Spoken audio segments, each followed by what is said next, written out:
Hello learners, welcome to Commerce Teacher Malayalam YouTube channel. State Tax Officer, Commercial Tax Officer, STO, CTO exams നമ്മളിപ്പോൾ already കേട്ടിട്ടുണ്ടാവും നിങ്ങൾ അല്ലെങ്കിൽ apply ചെയ്ത് കഴിഞ്ഞിട്ടുണ്ടാവും. Kerala PSC റീസെൻ്റായി വിളിച്ച എക്സാമാണ്. Last date June 2 ആണ്. Apply ചെയ്യാത്തവ വേഗം തന്നെ അപ്ലൈ ചെയ്യുക. ഇതിൻ്റെ നോട്ടിഫിക്കേഷൻസ് സിലബസും കാര്യങ്ങളൊക്കെ നമ്മൾ 2015 ഫോളോ ചെയ്തിട്ട് കാര്യങ്ങളൊക്കെ കഴിഞ്ഞ വീഡിയോയിൽ ചെയ്തിട്ടുണ്ട്. അപ്പോൾ അത് കാണാത്തവ ആ വീഡിയോ കണ്ടിട്ട് ഈ വീഡിയോ കാണാം. ദെൻ ഈ ഒരു എക്സാം എസ്പെഷ്യലി കൊമേഴ്സുകാർക്ക് ഒരു ബെറ്റർ ഓപ്പർച്യൂണിറ്റിയാണ്. നല്ല സാലറി ഉണ്ട്, അതേപോലെ നല്ല വേക്കൻസി വരാൻ ചാൻസ് ഉള്ള, നല്ല നിയമനം നടക്കാൻ ചാൻസ് ഉള്ള ഒരു പോസ്റ്റ് കൂടിയാണ്. ഇപ്പോൾ തന്നെ നമുക്ക് പ്രീവിയസ് സിലബസ് ബേസ്ഡ് ആയിട്ട് നമുക്ക് പ്രിപ്പയർ ചെയ്ത് തുടങ്ങാം. സബ്ജക്റ്റ് പ്രീവിയസ് ഇയർ ക്വസ്റ്റ്യൻസിലൊക്കെ 80% സബ്ജക്റ്റും 20% ആണ് GK വന്നിട്ടുള്ളത്. അപ്പോൾ നമുക്ക് സബ്ജക്റ്റ് റിലേറ്റഡ് ആയിട്ട് തന്നെ ആദ്യം തന്നെ പ്രിപ്പയർ ചെയ്ത് തുടങ്ങാം. അതിനുശേഷം സിലബസ് അപ്പോഴേക്കും വരുമെന്ന് വിചാരിക്കുന്നു. അപ്പോൾ അത് കഴിഞ്ഞിട്ട് നമുക്ക് ബാക്കിയുള്ള ഏതൊക്കെ ഏരിയാസ് നോക്കിയിട്ട് റീസെൻറ്റ് സിലബസിനെ ബേസ് ചെയ്തിട്ട് ക്ലാസ്സുകൾ അപ്ലോഡ് ചെയ്യുന്നതായിരിക്കും. അപ്പോൾ നമ്മുടെ ചാനൽ ഫോളോ ചെയ്യുക, സബ്സ്ക്രൈബ് ചെയ്യുക, ലൈക്ക് ചെയ്യുക, ഷെയർ ചെയ്യുക, കമൻറ്റ് ചെയ്യുക. ഓക്കെ, ഇത് ഏറ്റവും നല്ല പോസ്റ്റാണ്. പിന്നെ ഈ ഒരു പോസ്റ്റ് പണ്ട് അറിയപ്പെട്ടിരുന്നത് പഴയ പേര് കൊമേഴ്ഷ്യൽ ടാക്സ് ഓഫീസർ എന്നായിരുന്നു. ഇപ്പോൾ സ്റ്റേറ്റ് ടാക്സ് ഓഫീസറാണ്. കൊമേഴ്ഷ്യൽ ടാക്സ് ഡിപ്പാർട്ട്മെൻറ്റാണ് ആദ്യം ഈ ഒരു എക്സാം കണ്ടക്ട് ചെയ്തിരുന്നത്. ഇപ്പോൾ state goods and service tax ഡിപ്പാർട്ട്മെൻറ്റാണ് നടത്തുന്നത്. അതേപോലെ ഈ ഒരു എക്സാമിൻ്റെ qualifications MCOM, CA intermediate, LLB, MBA finance ഉള്ളവർക്കൊക്കെ ഈ ഒരു എക്സാമിന് അപ്ലൈ ചെയ്യാവുന്നതാണ്. അപ്പോൾ നമുക്കിനി സിലബസിലോട്ട് കിടക്കാം. സിലബസിൻ്റെ ഒരു ഔട്ട്ലൈനാണ് ഇവിടെ കൊടുത്തിരിക്കുന്നത്. 2015 കേരള PSC എക്സാം ബേസ്ഡ് ആയിട്ടുള്ള പ്രീവിയസ് ഇയർ ക്വസ്റ്റ്യൻ പേപ്പറിനെ ബേസ് ചെയ്തിട്ടാണ് നമ്മളിപ്പോൾ നോട്ട്സ് പ്രൊവൈഡ് ചെയ്യുന്നത്, അല്ലെങ്കിൽ ക്വസ്റ്റ്യൻ പേപ്പർ അനലൈസ് ചെയ്യുന്നത്. കാരണം പുതിയ സിലബസ് നമുക്ക് വന്നിട്ടില്ല, ഇനി അടുത്തായിട്ട് തന്നെ വരുമെന്ന് വിചാരിക്കാം നമുക്ക്. അപ്പോൾ നമുക്ക് റീസെൻ്റായിട്ട് പുതിയ സിലബസ് ബേസ്ഡ് ആയിട്ടുള്ള നോട്ട്സും കാര്യങ്ങളൊക്കെ അപ്ലോഡ് ചെയ്യുന്നതാണ്. ഇപ്പോൾ 2015 കേരള PSC എക്സാം ബേസ്ഡ് ആയിട്ടുള്ള ക്വസ്റ്റ്യൻ പേപ്പേഴ്സ് ബേസ്ഡ് ആയിട്ട് സിലബസിൽ 4 പാർട്സ് ആയിട്ടാണ് ഡിവൈഡ് ചെയ്തിരിക്കുന്നത്. ഫസ്റ്റ് പാർട്ട് എന്ന് പറഞ്ഞാൽ അക്കൗണ്ടൻസി ആൻഡ് ഫിനാൻഷ്യൽ മാനേജ്മെൻറ്റ്, നമ്മുടെ സബ്ജക്റ്റ്. ദെൻ പാർട്ട് 2 ലോ ആണ്. ഇപ്പോൾ ഈ ഒരു റീസെൻ്റായിട്ട് നമുക്ക് ഈ ഒരു ന്യൂ സിലബസിൽ GST കൂടി എക്സ്പെക്റ്റ് ചെയ്യാവുന്നതാണ്. പാർട്ട് 3 വരുന്നത് സലീം ഫീച്ചേഴ്സ് ഓഫ് കോൺസ്റ്റിറ്റ്യൂഷനും സോഷ്യൽ വെൽഫെയർ ലെജിസ്ലേഷൻ ആൻഡ് പ്രോഗ്രാംസും. Part 4 renaissance in Kerala and GK and current affairs ആണ്. ഇപ്പോൾ നമ്മൾ കൂടുതലായിട്ടും ഫോക്കസ് ചെയ്യാൻ പോകുന്നത് സബ്ജക്റ്റ് റിലേറ്റഡ് ആയിട്ടുള്ള ചോദ്യങ്ങളായിരിക്കും. 2015 ക്വസ്റ്റ്യൻ പേപ്പറാണ് ഫസ്റ്റ് അനലൈസ് ചെയ്യാൻ പോകുന്നത് നമ്മൾ. അത് കഴിഞ്ഞിട്ട് ആൻസർ കീ ബേസ്ഡ് ആയിട്ടുള്ള സൊല്യൂഷൻസ് നമ്മൾ പ്രൊവൈഡ് ചെയ്യുന്നതാണ്. അത് റിലേറ്റഡ് ആയിട്ടുള്ള ഇൻഫോർമേഷൻസ്. നമുക്ക് ക്വസ്റ്റ്യൻ പേപ്പറിലോട്ട് കിടക്കാം. 172/2015 കാറ്റഗറിയിൽ വിളിച്ചിരുന്ന commercial tax officer Kerala PSC question paper ഡിസ്കഷനാണ്. അതിൽ first question, which of the following errors will be disclosed in the trial balance? Recording transaction in the wrong account, duplication of a transaction in the accounting records, posting only the debit portion of a particular journal entry, recording the wrong amount for a transaction to both the accounts debited and accounts credited. ശരിയായ answer option C, posting only the debit portion of a particular journal entry. ഈ ഒരു question related ആയിട്ട് ഏതൊക്കെ type of errors ആണ് trial ബാലൻസിൽ disclose ചെയ്തിരിക്കുന്നത്, അതേപോലെ disclose ചെയ്യാതിരിക്കുന്നത് എന്നുള്ള ഇൻഫോർമേഷൻ നമ്മുടെ ഡാറ്റയാണ് കൊടുത്തിരിക്കുന്നത്. റീഡ് ചെയ്യുക. ട്രയൽ ബാലൻസിൽ ഡിസ്ക്ലോസ് ചെയ്യുന്ന എറേഴ്സ് എന്ന് പറയുന്നത് errors of partial omission, casting, carrying forward, posting in the wrong side of correct account and posting to correct account with wrong amount, double posting in the same accounts. ഇതൊക്കെയാണ് trial ബാലൻസിൽ disclose ചെയ്തിരിക്കുന്ന errors എന്ന് പറയുന്നത്. Trial ബാലൻസിൽ disclose ചെയ്യാത്ത errors എന്ന് പറയുന്നത് errors of complete omission, errors of recording, errors of principle, errors of posting to wrong account in the right side with the correct amount, compensating errors. Next question, which of the following account usually shows a credit balance? Capital account, bank overdraft, both A and B, the purchase account. Correct answer is C, both A and B. Capital account and bank overdraft account usually shows a credit balance. Accounting ബേസിക്സിൽ വരുന്ന ഒരു ടോപ്പിക്കാണിത്. അക്കൗണ്ട്സിൻ്റെ debit and credit normal account ടൈപ്പിൽ normal balance എങ്ങനെയാണെന്നുള്ളതാണ്. അതേപോലെ assets ഇപ്പോൾ increase ചെയ്യുമ്പോൾ ഏത് ബാലൻസ് ആണ്, ഡിക്രീസ് ചെയ്യുമ്പോൾ ഏത് ബാലൻസ് ആണ്, അതേപോലെ ഡിഫറെൻറ്റ് അക്കൗണ്ട് ടൈപ്പിൽ നോർമൽ ബാലൻസ് എങ്ങനെയാണെന്നുള്ളതാണ് നമുക്ക് കാണാൻ കഴിയുക. ഈ ഒരു ചാർട്ട് ഓഫ് അക്കൗണ്ട്സിൽ asset, liabilities, owners and stockholders equity, revenue, expenses ഇതിനുള്ള ഏതൊക്കെ ഐറ്റംസ് ആണ് ഇൻക്ലൂഡഡ് ആണെന്നുള്ളതാണ് പറയുന്നത്. Next question, identify the correct statement. Carriage inward and carriage outward are both credit balances. Returns inwards and return outwards are both debit balances. Both carriage inward and carriage outward appear in the trading account. Last option, none of these. Answer is none of these. ബാക്കി എല്ലാ സ്റ്റേറ്റ്മെൻറ്റ്സും wrong ആണ്. കാരണം carriage inward debit balance ആണ്, അതേപോലെ trading അക്കൗണ്ടിലാണ് Sean ചെയ്യുന്നത്. നമ്മുടെ question പ്രകാരം കാരേജ് ഇൻവാർഡ് ക്രെഡിറ്റ് ബാലൻസ് എന്നാണ് പറഞ്ഞിരിക്കുന്നത്. അതുകൊണ്ട് തന്നെ ഓപ്ഷൻ എ റോങ് ആണ്. Carriage outward income statement of profit and loss അക്കൗണ്ടിലാണ് കാണുന്നത്, ഡെബിറ്റ് ബാലൻസ് ആണ്. നമ്മുടെ സ്റ്റേറ്റ്മെൻറ്റ് പ്രകാരം അത് ക്രെഡിറ്റ് ബാലൻസ് ആണെന്നാണ് പറയുന്നത്. അതുകൊണ്ട് തന്നെ ആ സ്റ്റേറ്റ്മെൻറ്റ് റോങ് ആണ്. ദെൻ ട്രേഡിംഗ് അക്കൗണ്ട് ഫോമാറ്റിൽ റിട്ടേൺ ഔട്ട്വേർഡ് ഡെബിറ്റ് ബാലൻസും അതേപോലെ റിട്ടേൺ ഇൻവാർഡ് ക്രെഡിറ്റ് ബാലൻസും ആണ്. നമ്മുടെ ക്വസ്റ്റ്യനെ ബേസ് ചെയ്ത് return inwards and return outwards ആ ബോത്ത് ഡെബിറ്റ് ബാലൻസ് എന്നാണ്. അതുകൊണ്ട് തന്നെ ഈ സ്റ്റേറ്റ്മെൻറ്റ് റോങ് ആണ്. ഈ ഒരു ടേബിളിൽ കാരേജ് ഇൻവാർഡ് ആൻഡ് കാരേജ് ഔട്ട്വേർഡിൻ്റെ ഡിഫറൻസ് ആണ് കൊടുത്തിരിക്കുന്നത്. കാരേജ് ഇൻവാർഡ് ട്രേഡിംഗ് അക്കൗണ്ട്സിലെ ഡെബിറ്റ് സൈഡും അതേപോലെ carriage outward income statement profit and loss അക്കൗണ്ടിൽ ഡെബിറ്റ് ബാലൻസിലാണ് ഷോൺ ചെയ്യുന്നത്. ക്വസ്റ്റ്യൻ പ്രകാരം both carriage inward and carriage outward appear in the trading account എന്നാണ് പറയുന്നത്. അതുകൊണ്ട് തന്നെ എല്ലാ സ്റ്റേറ്റ്മെൻറ്റ്സും റോങ് ആണ്, കറക്റ്റ് സ്റ്റേറ്റ്മെൻറ്റ്സ് ഇല്ല. So answer is none of these. Then next question, a debit balance on a partner's current account must indicate that drawings are higher than the profit share for that year, they are insolvent, they have a credit balance on their capital account, they have withdrawn more than they have earned in the partnership. Correct answer is option D. They have withdrawn more than they have earned in the partnership. A debit balance in the current account indicates that the partner has withdrawn too much money or goods in anticipation of profit. അതുകൊണ്ട് തന്നെ partners current account debit balance ആണ്. Debit and credit balance എന്ന് indicate ചെയ്യുന്നതെന്നുള്ളതാണ്. Next question,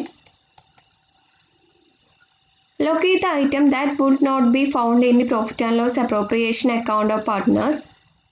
Interest on loan by partners to partnership, interest on drawings, salaries, interest on capital. Correct option is A.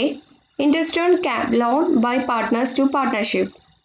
That's not found in the profit and loss appropriation account of partners. Profit and loss appropriation accounts in the format ആണ് ഇവിടെ കൊടുത്തിരിക്കുന്നത്. Interest on drawings അതേപോലെ salaries, interest on capital നമുക്ക് ആ ഒരു profit and loss appropriation അക്കൗണ്ടിൽ കാണാൻ കഴിയും. So interest on loan by partners to partnership that's not shown in profit and loss appropriation account. So answer is A. If a partner cannot clear his debt on dissolution, the other partners must clear these debts in the following manner.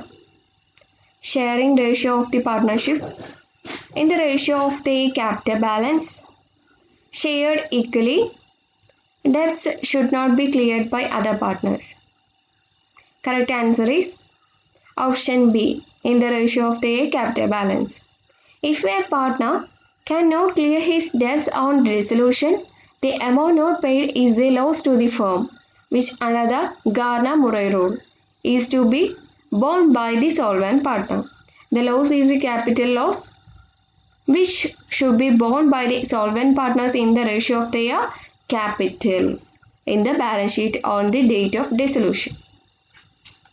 So answer is option B, in the ratio of their capital balance.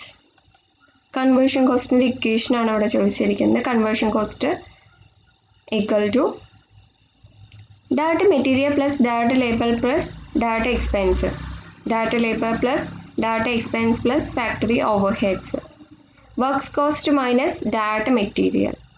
Last option, both B and C. Correct answer is both B and C because of conversion cost equal to manufacturing overhead plus direct labor. Total manufacturing costs are a combination of three factors: direct material, direct labor, manufacturing overheads. In the conversion cost does not include the direct materials. We can get conversion cost if we subtract direct material from total manufacturing cost or work cost. Work cost minus direct material. So in the question we see work cost minus direct material is correct, and also direct labor plus direct expense plus factory overhead equation is correct. So correct answer is option D. This slide shows conversion cost related major informations. Conversion cost is a combination of all the direct and indirect production costs that the company incurs to convert raw materials into finished goods. It also includes direct labor and overheads. It does not include direct material. Conversion cost does not include direct material. The importance of conversion cost are useful for calculation of cost of equivalent units. It is also a time-saving method. It assists in calculation of value of finished stock, helps in identification of wastage. The formula is direct labor plus manufacturing overhead cost or manufacturing cost minus direct material. And also explain the prime cost and conversion cost. Read it. Next question is, in which of the following wage plan time wage is not guaranteed? Halsey plan, Rowan, Taylor, Gantt. These are important, very important type. Very important topic. Answer is C, Taylor. Various kinds of incentive plans are individual incentive plans and group incentive plans. Individual incentive plan is divided into two, based upon time and based on productivity. Based on time, the incentive plans are classified into four: Halsey plan, Rowan plan, Emerson plan, Budok's plan. Based on productivity, Taylor plan, Merrick plan, Gantt plan. Group incentive plans are divided into three: Prisoners plan, profit sharing, Scanlon plan. Let's see the features of Halsey plan. In this, wages are calculated on the time basis. Time wages are determined. Time wage is guaranteed in this plan. Next plan is Rowan plan. In this plan also guaranteed the time wages. Minimum wages are guaranteed in this system.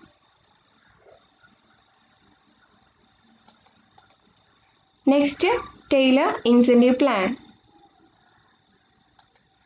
In this, standard time of work is only determined. Not guaranteed the time wages in this incentive plan. Next is Gantt task and bonus scheme ആണ്. ഇതിലും time wages guarantee ചെയ്യുന്നുണ്ട്.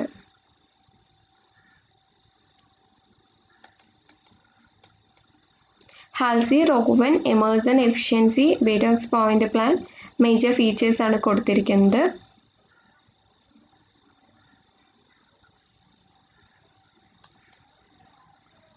Taylor's differential piece rate plan, Merrick's multiple piece rate plan, and Gantt's task bonus plan.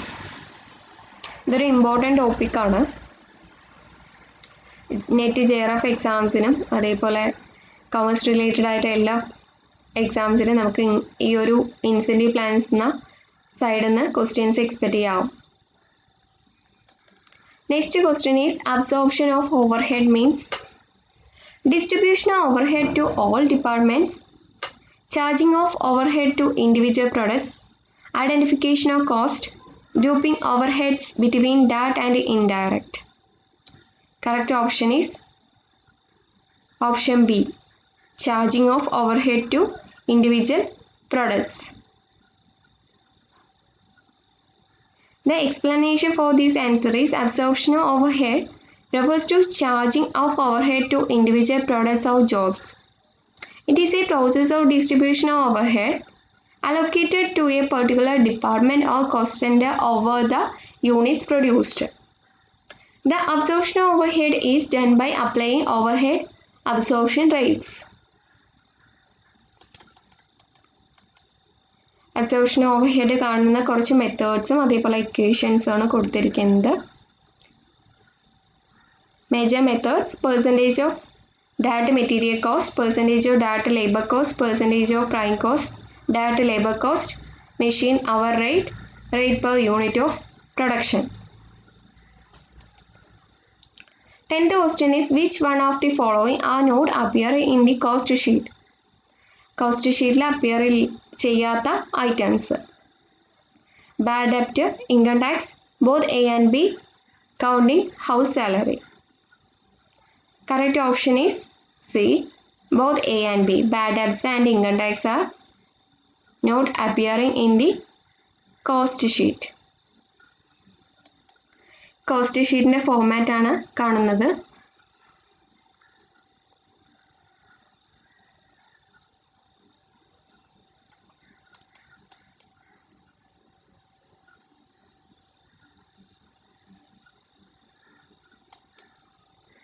Prime കോസ്റ്റും അതേപോലെ total manufacturing കോസ്റ്റും, total cost of goods manufactured, cost of goods manufactured, goods available for sale, cost of goods sold ഒക്കെ നമ്മൾ total cost finally cost of sales fine ചെയ്യുന്നുണ്ട്. ഈ ഒരു question base ചെയ്തിട്ട് bad ഡെബ്റ്റ്സും income ടാക്സും ഇൻക്ലൂഡഡ് അല്ല.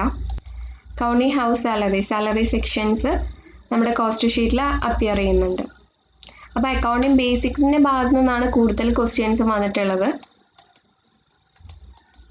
നമുക്ക് കണ്ടിന്യൂസ് ആയിട്ട് ഇനിയുള്ള ക്വസ്റ്റ്യൻസ് ഡീറ്റെയിൽഡ് ആയിട്ട് പഠിച്ചു പോവാം. അപ്പോൾ നമ്മുടെ ചാനൽ സബ്സ്ക്രൈബ് ചെയ്യുക, ലൈക്ക് ചെയ്യുക, ഷെയർ ചെയ്യുക, കമൻറ്റ് ചെയ്യുക. സോ ഇനിയും ക്ലാസ്സുകൾ മുൻകൂട്ടി അറിയുന്നതിനായിട്ട് നമ്മുടെ ചാനൽ സബ്സ്ക്രൈബ് ചെയ്യുക, ബെൽ ഐക്കൺ അമർത്തുക. Thank you.